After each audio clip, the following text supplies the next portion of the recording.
আজ আমি একটা কামিজ কাটিং করে দেখাবো। কামিজটি ঠিক এইরকম হবে। কামিজটি প্রথম আমি দেখে নেব প্রিন্টটার উপর ডিপেন্ড করবে কাটিং। প্রিন্টটা কেমন আছে তার উপর দেখে আমি কাটিং করবো। ঠিক নিচে এই ফুলগুলো পড়বে। সবার প্রথমে এই ফেব্রিকটি 4 ফোল্ড করে নেব কাটিং করার জন্য। 4 ফোল্ডটি করে নিতে হবে ঠিক ড্রয়িং অনুযায়ী। এই ড্রয়িংয়ের দুটো পার্ট যেন ঠিকঠাক থাকে সেই হিসাবে কিন্তু আমরা 4 ফোল্ড করব ফেব্রিকটি। এরপরে আমরা কাটিং শুরু করব। সবার প্রথমে আমরা ফুল লেন্থ নেব। ফুল লেন্থ আমি 36 ইঞ্চি করব। এর জন্য 1 ইঞ্চি এক্সট্রা নিয়ে নেব। আমি নিচ থেকে নিচ্ছি, কারণ নিচের এই ফুলটি আমি রাখবো, তাই নিচ থেকে আমি নিচ্ছি। এরপর শোল্ডারের মাপ নিয়ে নেব। এখানে আমি 7.5 ইঞ্চি নিচ্ছি, কারণ এটি 42 সাইজের কাটিং করা হবে। একটু হেলদি চেহারার জন্য আমি এখানে 7.5 ইঞ্চি নিচ্ছি।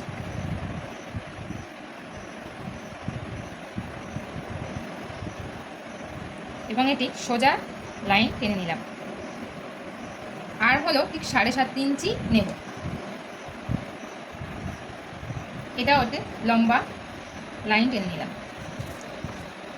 এরপর আমরা চেস্ট নেব। চেস্টের লাইনটি ঠিক এই আর্মহোল যেখানে নিলাম সেই বরাবরই নেব। আর আমাদের চেস্ট হচ্ছে 42 সাইজ। 42কে 4 দিয়ে ভাগ করলে হয় 10.5। 10.5 নিলাম এবং এর থেকে এক্সট্রা আমি 3 ইঞ্চি রাখছি, যাতে হেলদি আরও হয়ে গেলে ছোট বড় করে নিতে পারে। এটাও আর্মহোলের সঙ্গে সোজা লম্বা দাগ টেনে মিশিয়ে দিচ্ছি।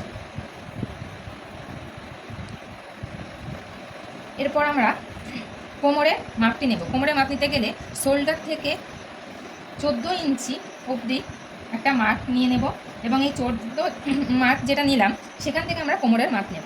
কোমর আছে আমার 40 সাইজ। 40কে 4 দিয়ে ভাগ করলে 10 হয় এবং এক্সট্রা আমি এখানে সব কেটে 3 ইঞ্চি করে নিয়ে নিচ্ছি।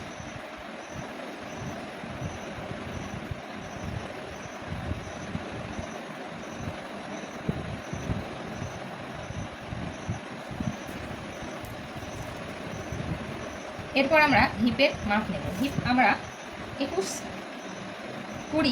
20 অবধি একটা মার্ক নিচ্ছি।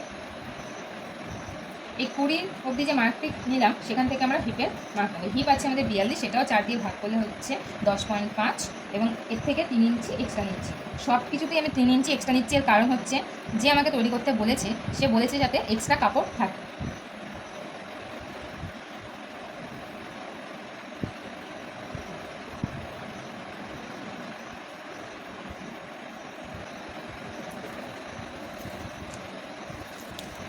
এরপর নিচে মাপটি নেব। আমরা ছাতির যে সাইজটি নিয়েছি 42 সাইজ, সেটাকে যে 4 দিয়ে ভাগ করে 10.5 হয়েছে, ঠিক সেই সাইজটি আমরা নিচে নেব।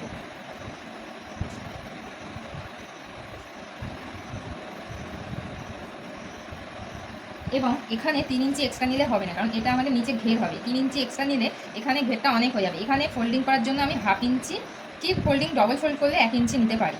এর জন্য আমি এখানে 1 ইঞ্চি এক্সট্রা নিয়ে নিচ্ছি।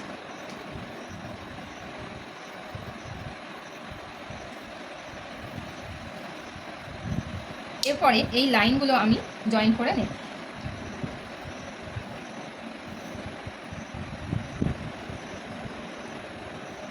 এরপর নেকের জন্য নিয়ে নেব। এখানে আমি নেক নিচ্ছি 3 ইঞ্চি। 2.5 ইঞ্চি কি 3 ইঞ্চি নিলেই হবে। আমি হেলদি চেহারা, এর জন্য আমি এখানে 3 ইঞ্চি নিয়ে নিচ্ছি এবং সামনের জন্য আমি 6 ইঞ্চি নিচ্ছি। এখানে 6.5 নিচ্ছি, কারণ 1/2 ইঞ্চি সেলাইয়ের জন্য চলে যাবে।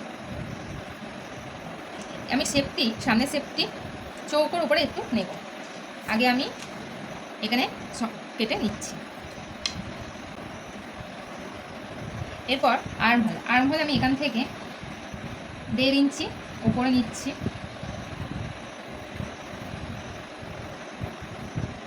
এবং যে এটি 7.5 ইঞ্চি আছে এটাকে হাফ করে নেব। এখান থেকে রাউন্ড শেপ দিয়ে নেব। সামনের কাটিংয়ের জন্য আমি 1 ইঞ্চি নেব, মানে 1/2 ইঞ্চি ডাউনে চলে আসবে।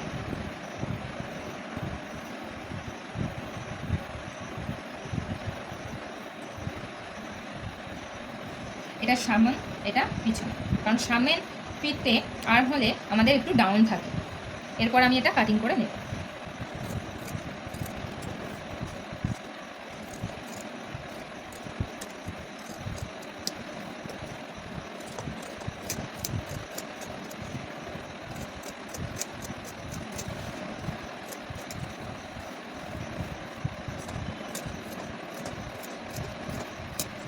এটি কাটিং হয়ে যাওয়ার পরে আমি সামনের পিঠটা, ভিতরের পিঠটা বের করে নিলাম, কারণ এটা পিছনে পিঠ। সামনেরটি আমি আর্মহোলটি ডাউন করব, এর জন্য আমি পিছনের পিঠটা বের করে নিলাম।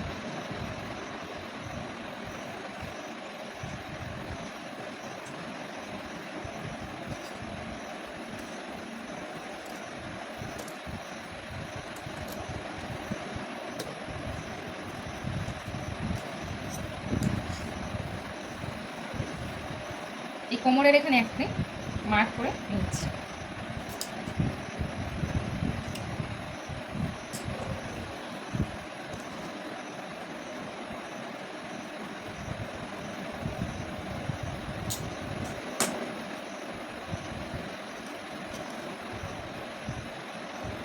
পিছন পিঠের গলাটি আমি করে নেব।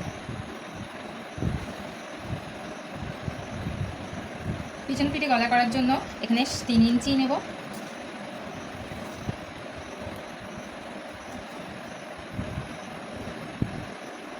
তিন ইঞ্চি মার্ক করে নেব।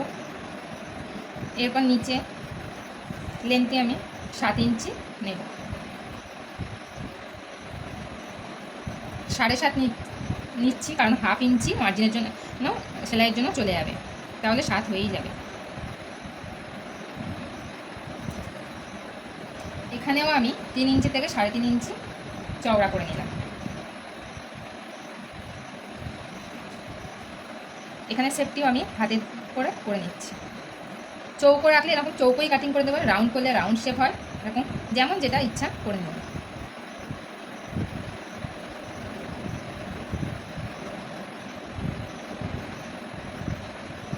এরপর আমি এটা কাটিং করে নিচ্ছি।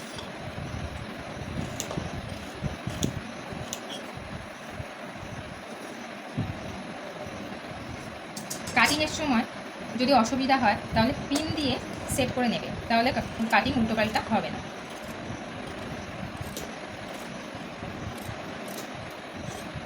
আমার কাটিং হয়ে গেছে। এটা পিছন পার্ট, এটা সামন পার্ট। সামন পার্টের নেকটি আমি কাটিং করা হয়নি, এটাও কাটিং করে নিই।